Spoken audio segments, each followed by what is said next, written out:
आई एकविरेचे माहेर घरा दर्शन घेऊन आई एकविरेचा बी दर्शन घेतला आम्ही। सकाळी सकाळी उठलो, 0 मिनिटांनी लगेच तयारी केली ना, आपली गाडीला बी चकाचक केला, कारण की आज आपल्याला जायचं भूर। आधी ऑफिसला पोहोचला, आपली बारीक सारीक सगळी कामं उरकून घेऊया आधी। मग लगेच आपली ऑफिसची गँग दुपारची निघली एकविराईच्या दर्शनासाठी।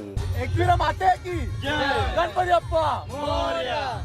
आईचे दर्शनाला जाता जाता बोगद्यांची मजा करताव ना, त्याची बातच काही वेगळी आहे। तेन बी बघताव तो असा भारी दुखा पडलेला ना, जाम मजा आली जाता जाता। पक्की बेकार भूक लागलेली बरं, आधी काही खावचला नाही तर चक्कर येऊन पडायचो मी। फायनली एक जागो थांबलो तर त्या बरं काहीतरी खाव, तर त्या जेवलो तर बघता ते याक समोर पाणीपुरा ठेवले।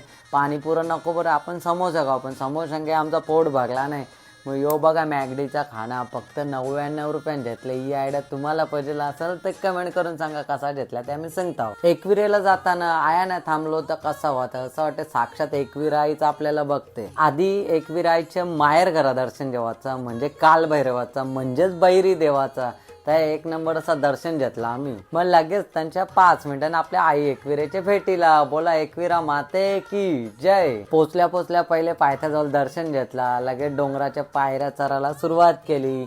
5 पायऱ्या मंदिराजवळ पण दर्शन घेतला, लगेच आईसाठी एक ओटी पण घेतली। चढता चढता आवरा भारी दुखा होता ना, जसा का स्वर्गानं चढल्या। पण आपला आई एकविरेचा मंदिर म्हणजे आपला आगरी कोल्यांसाठी एक स्वर्गच। दर्शनाला बघता होता आज काही भक्तांची गर्दीच नव्हती, पूर्ण मंदिर आखा खालीच वाटत होता।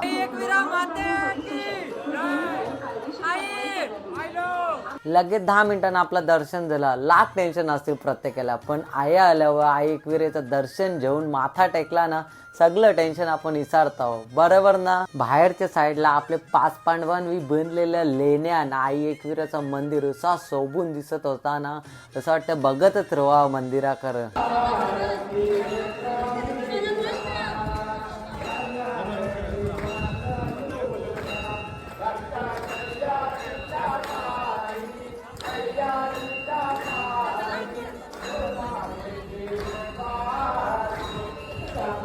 माझा ना आपल्या अख्ख्या मंडळीचं 1 नंबर असा दर्शन झाला। मग दर्शन घेऊन आता मग निघलो आपल्या घरच्या मार्गाला। आपल्याला घरा पोचायला रातचा 11-12 वाजतील। मग काहीतरी बरं जेवूया, जाम भूक लागले परत एकदा। मग आम्ही व्हेज आयटम सगळं मागवलो ना, सगळे तुटून पडलो। व्हिडिओ आवडले असेल तर मग कमेंट मध्ये जय आई एकविरा होऊन जाऊन दे।